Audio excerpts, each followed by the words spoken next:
I never thought a single message, just one stupid message, could destroy everything I believed about my life, my friendships, and my sense of safety.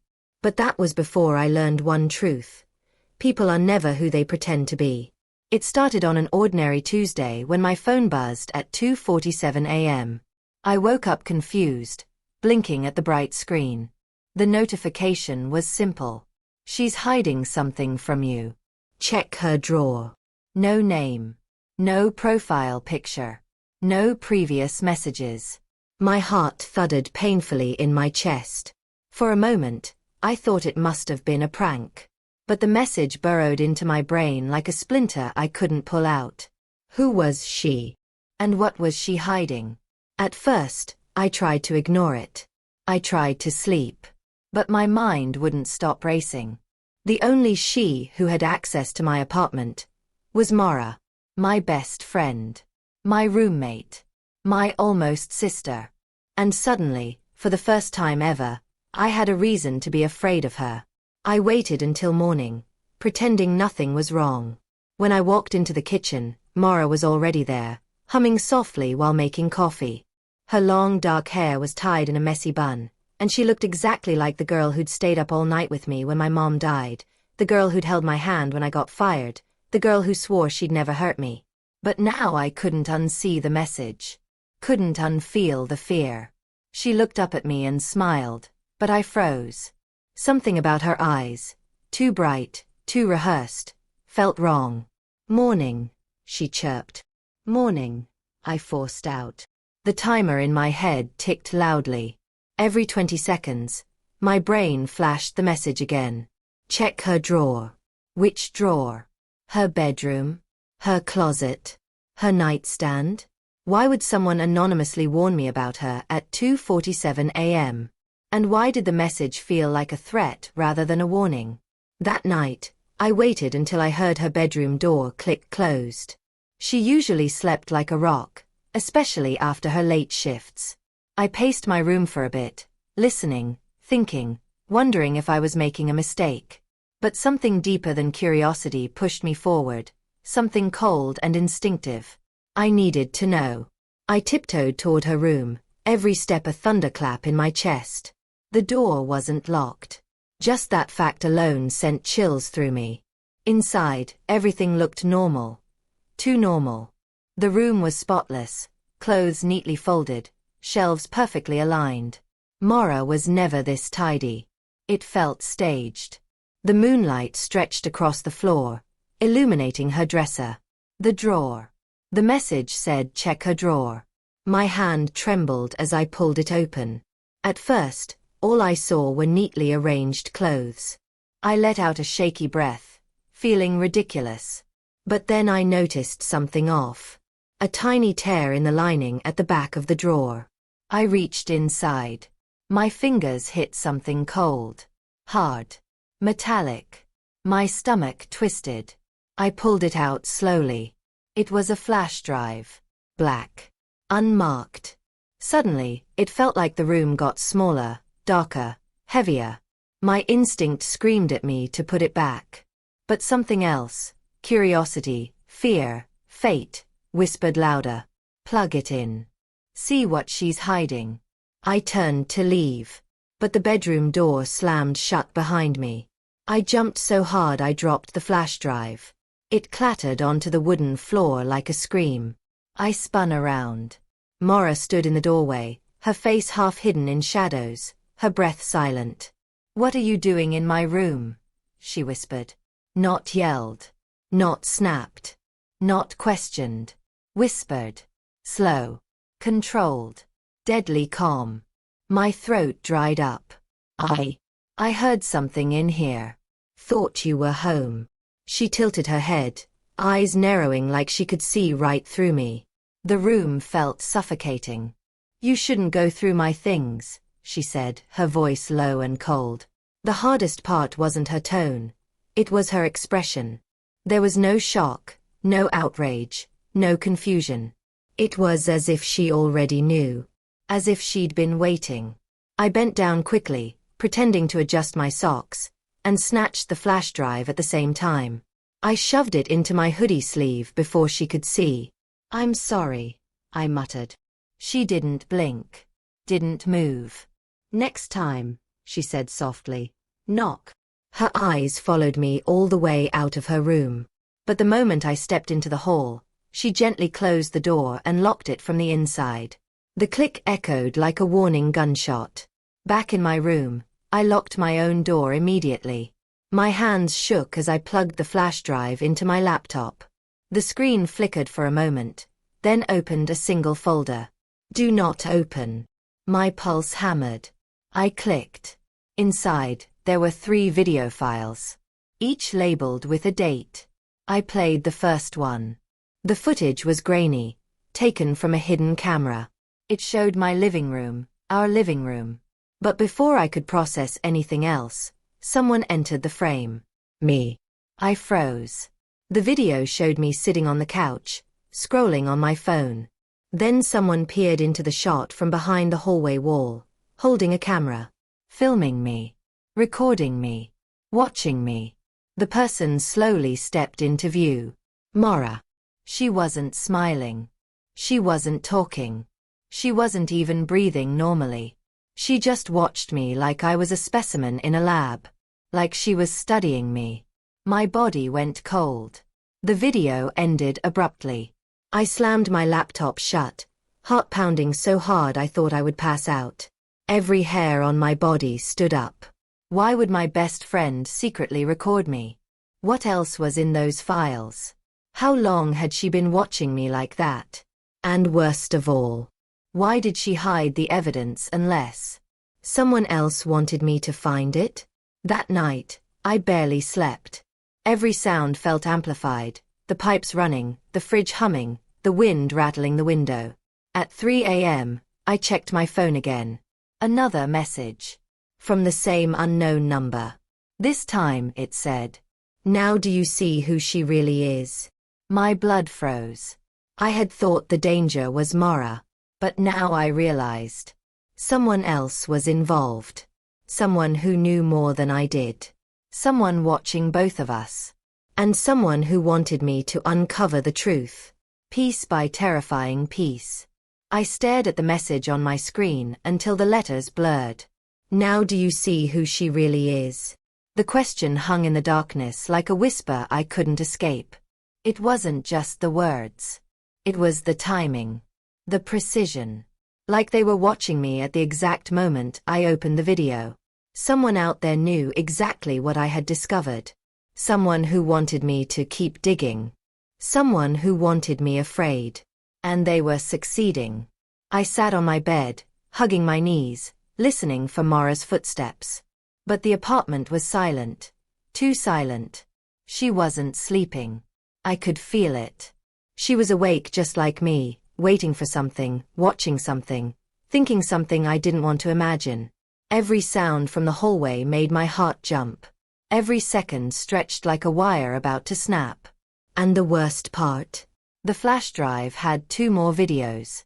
At around 4:20 a.m., I gathered enough courage to open my laptop again.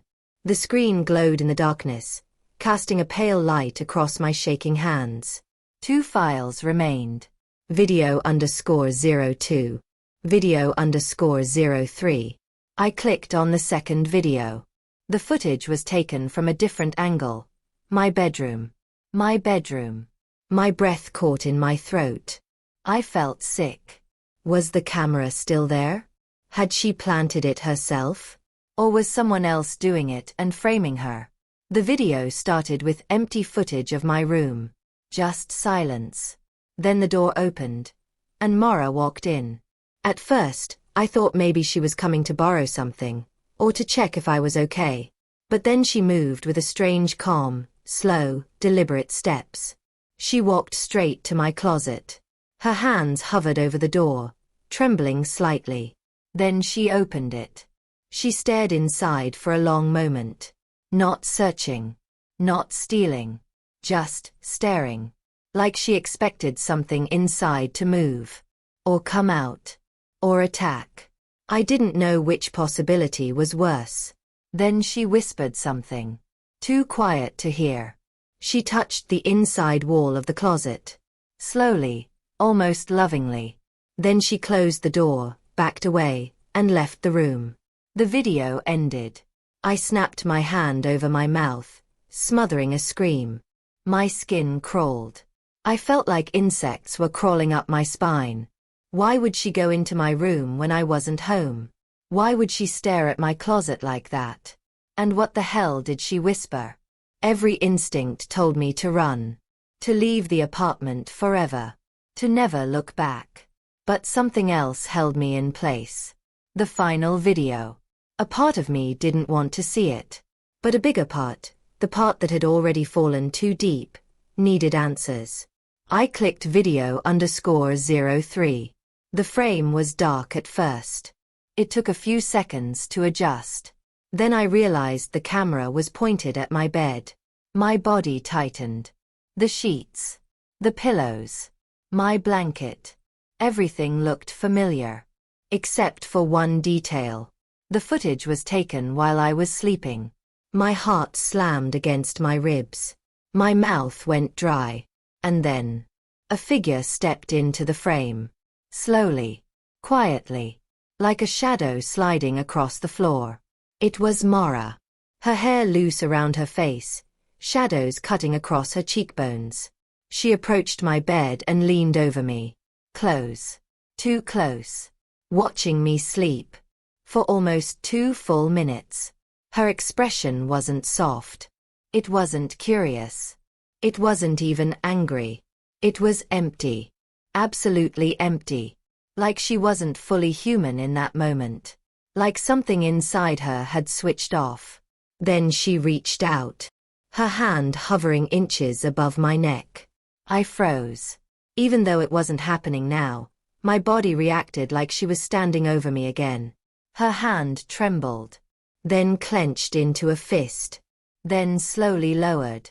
Not onto my neck, but onto my pillow. Right beside my face. She leaned in even closer until her hair brushed my cheek. I flinched reflexively, even though it was only on a screen. She whispered something. Again, too soft to hear. Her lips moved slowly, forming words I didn't understand. The kind of whisper that felt like a curse. Or a promise. Or both. Then, she lifted her hand. Straightened her back. And walked away. The video cut to black. I shut my laptop. Then I shut my emotions. Because if I let myself feel everything at once, I would break down completely. This wasn't just creepy. This wasn't just betrayal. This was something else. Something darker, something intentional. And someone had sent me these videos to expose her. But why?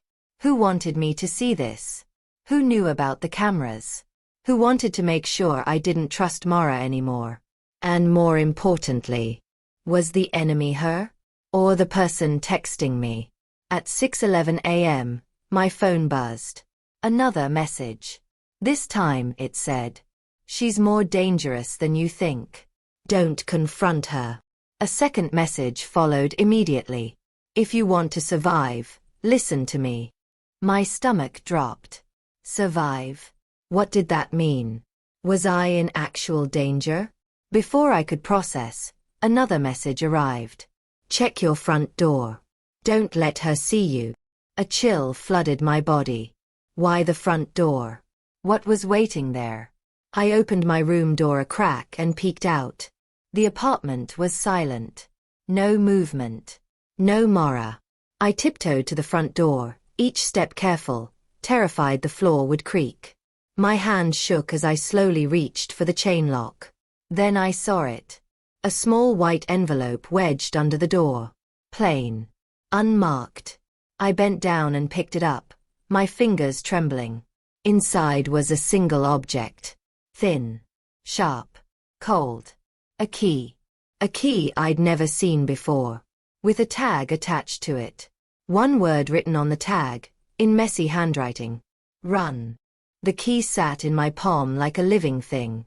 Cold, metallic, heavy, and dangerous in a way I couldn't explain.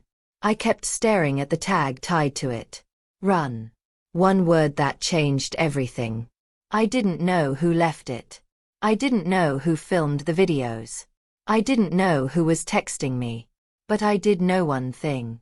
Someone wanted me out of this apartment before Mara woke up. And they were scared enough to warn me. Which meant whatever they knew was worse than what I had already seen.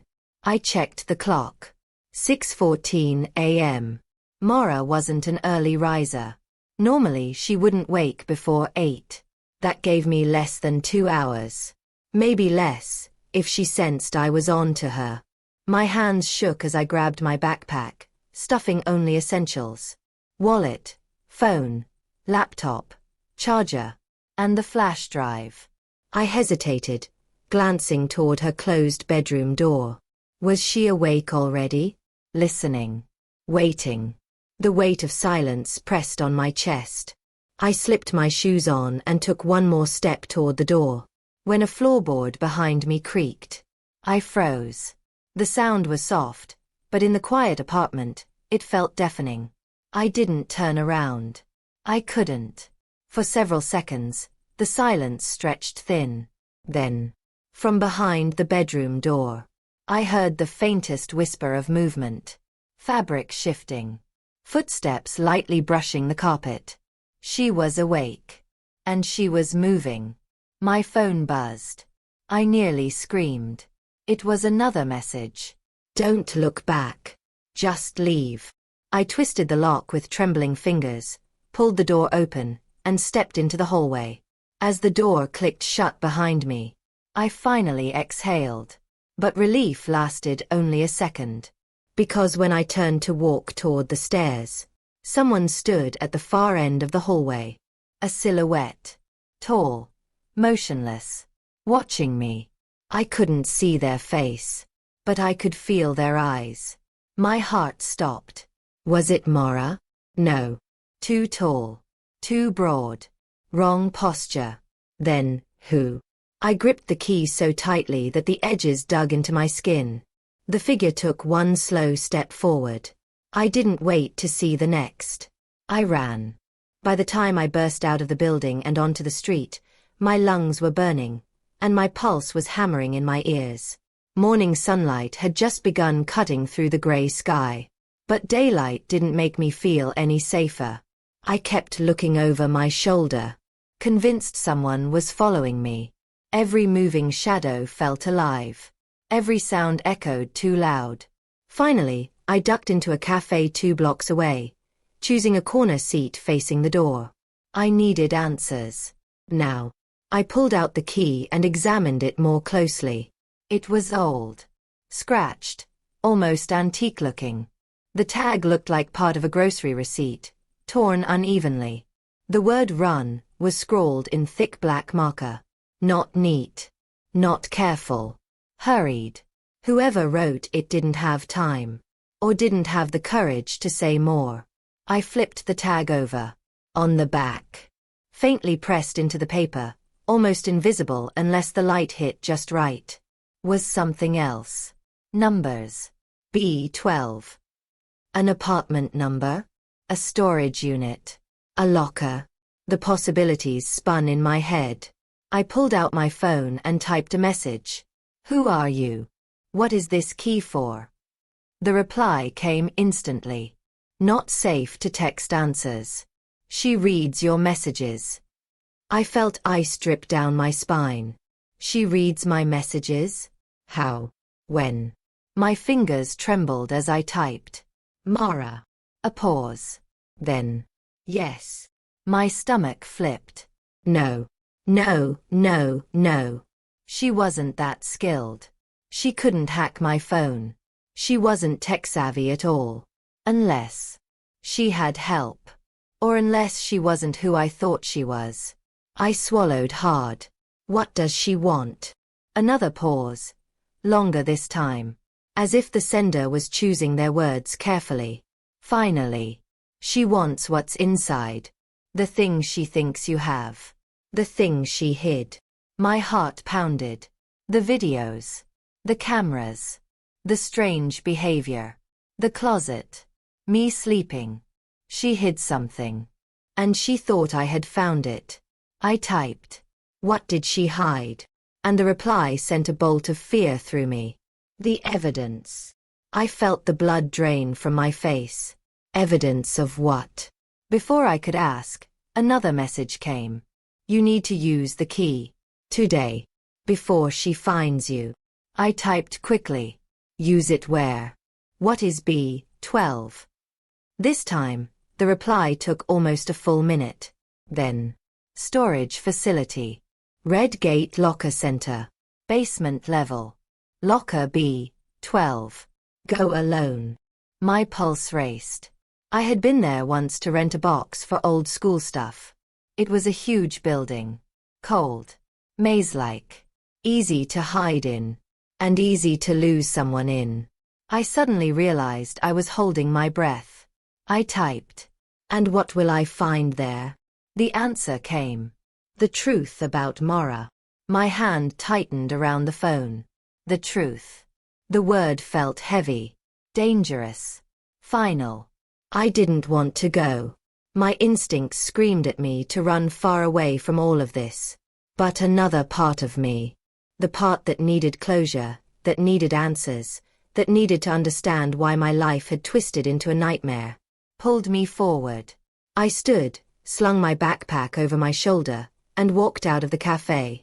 Every step toward the storage facility felt heavier than the last. I reached the Red Gate Locker Center after 20 minutes. The building loomed large and silent. Too silent. I pushed open the entrance door, and the cold air inside slapped me like a warning. The fluorescent lights flickered. The hallway stretched long and empty. I walked toward the elevator. Pressed B. The doors slid shut. As the elevator descended, the air grew colder, and I felt something I hadn't felt before. Not fear. Not confusion.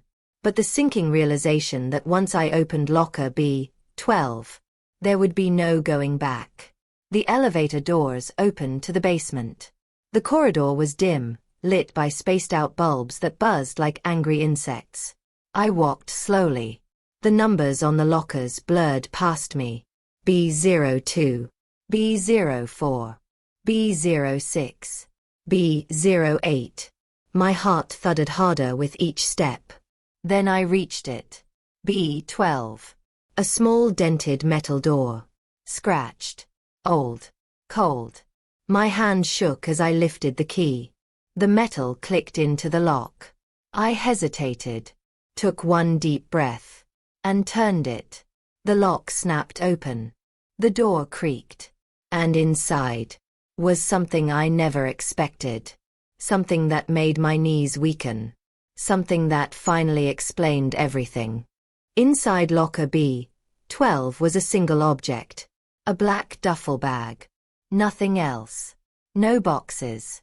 No papers. No hidden compartments. Just the bag. Which made it even more terrifying. The air around me felt colder as I reached for it. The zipper was partially open, like someone had gone through it in a hurry. My fingers hesitated. I already knew. Whatever was inside would change everything. I pulled the bag out. It was heavier than I expected. A small metal cling sounded from inside. I unzipped it. And I froze. Because the first thing I saw was my own face. Dozens of printed photographs. All of me. At home. At work. Sleeping. Walking. Cooking. Messaging. Laughing. Crying. Some taken from afar. Some taken from terrifyingly close. Some were recent. Some were from years ago. One photo was stamped from the year before I even met Mara. My breath caught in my throat. How? Why? Who took these? I felt my pulse in my fingertips as I pushed deeper into the bag. Next were USB drives. Maybe 20 of them. All unlabeled. Then a stack of old cell phones, cracked, taped, damaged. Each one turning my stomach more. And under those, a folder. A regular, worn, brown folder. Its edges were frayed. The corner looked burnt. Someone tried to destroy it, but didn't succeed. My hands were cold as I opened it. And the world shifted. Inside were police documents. Actual police documents. My name appeared again and again. Not as a suspect. Not as a criminal. But as a target. A potential victim. A person being monitored. I scanned one page. Subject: Aidan Ross. Age: 22. Risk level: red. Suspected stalker: Mara Hale. My throat dried instantly. No. No. No. My eyes skimmed the next lines. Subject unaware of surveillance. Stalker method is organized, meticulous. Suspect works alone but uses rotating numbers and devices. Suspect has history of similar behavior involving 3 unidentified men over the last 5 years. Similar behavior? 3 men. My head throbbed. My vision blurred. I kept reading. Suspect maintains relationship under disguise of friendship. Gains trust, collects data, isolates target, then destroys evidence. Friendship. Trust. Data. Isolation. This was Mara. This was my life. All the strange things she did. All the ways she helped. All the times she appeared out of nowhere. She wasn't protecting me. She was studying me. Tracking me. Possessing me. And the videos. They weren't warnings. They were her recordings. Her trophies. My stomach flipped so violently I nearly dropped the folder. I turned another page. And saw something worse. A photo. Of my apartment. Taken through my bedroom window. At 3 a.m. And in the corner of the frame, standing in the darkness outside, was Mara. She had been watching me. 4 months. Maybe longer. I felt like my bones had turned hollow. I slammed the folder shut and shoved it back into the bag. I didn't care what else was inside. I had seen enough. I needed to leave. I needed to run. I needed to disappear. I grabbed the duffel bag and bolted toward the elevator. I hit the up button again and again, my hands shaking so hard I could barely breathe. But the elevator didn't come. It was stuck. No. Not stuck. Blocked. On the keypad beside the elevator was a new message. Elevator locked. Authorized staff only. No. This couldn't be happening. Not now. I stumbled back. A loud metallic thud sounded behind me, echoing through the basement. Footsteps. Slow. Heavy. Approaching. I spun around. But the hallway was empty. Then another thud. Closer now. A locker door slammed shut somewhere behind the corner. I grabbed my phone. I texted the unknown number. She's here. She found me. No reply. The screen stayed silent. I tried again. What do I do? Still nothing. Panic clawed its way up my throat. The footsteps grew louder. My heart pounded so hard it hurt. I had to move. I darted toward the emergency stairs at the other end of the basement. The duffel bag banged against my leg with each step. I grabbed the stairwell door. And it swung open too easily. Someone had already unlocked it. I stepped inside. And froze. Mara was standing on the first landing. Smiling. But it wasn't her usual smile. Not friendly. Not warm. This smile was sharp. Cold. Wrong. Aidan, she said softly. Almost lovingly. I stumbled back. Don't come near me. Her smile widened. You weren't supposed to find the locker yet, she whispered. But you always were too curious. I felt the blood drain from my face. How long? I managed to say. How long have you? Since the day I met you, she replied. As soon as I saw you, I knew. Knew what? That you needed someone to take care of you. My stomach twisted. No, I breathed. You were watching me. Stalking me. That folder, those photos, those phones. Her eyes glimmered. I documented everything, she said proudly. You deserve someone who knows you completely. I felt sick. You ruined people before me, I said. 3 men. The reports. They didn't appreciate me. Her voice darkened. But you will. I shook my head violently. I'm leaving. No, Aiden. She took one slow step down the stairs. You're never leaving. I clutched the duffel bag tighter. And then, my phone buzzed. A message from the unknown number. Behind you. Run. I spun around. A shadow lunged from the hallway behind me. A tall man, masked, grabbing for me. Not to attack, but to help me. Gio, he shouted. He shoved me toward the stairwell, slamming the door behind us. Mara screamed, pounding against the metal. I stumbled up the stairs with him right behind me. We burst out onto the main floor, gasping for air. He yanked off his mask. I recognized him immediately. Officer Daniels. The police officer Mara always claimed creeped her out. The one she insisted I avoid. The one she said didn't trust her. Because he was investigating her. He grabbed my arm. You weren't supposed to come alone, he said breathlessly. We were tracking her location. She's more dangerous than you know. Another crash echoed through the building. She's coming, he muttered. We need to go. Now. We sprinted toward the exit. As we burst into daylight, alarms rang behind us. Daniels pushed me toward his car. Get in. She's not stopping until she gets that bag back. I climbed in, my hands shaking. What's in it? I whispered. As he started the engine, he said. Proof that she's done this before. Evidence for 3 unsolved cases. A pattern she's repeated for years. My chest tightened. So she really... Yes, he said grimly. She chooses someone. Watches them. Studies them. Makes them depend on her. And when they try to leave. He didn't finish. He didn't need to. As we sped away, I looked back. Mara burst out of the storage facility doors, her hair wild, her face twisted with fury. Our eyes met. And in that moment, I understood something terrifying. This wasn't over. Not even close. Because her final text came through. Aiden. I'm not done with you.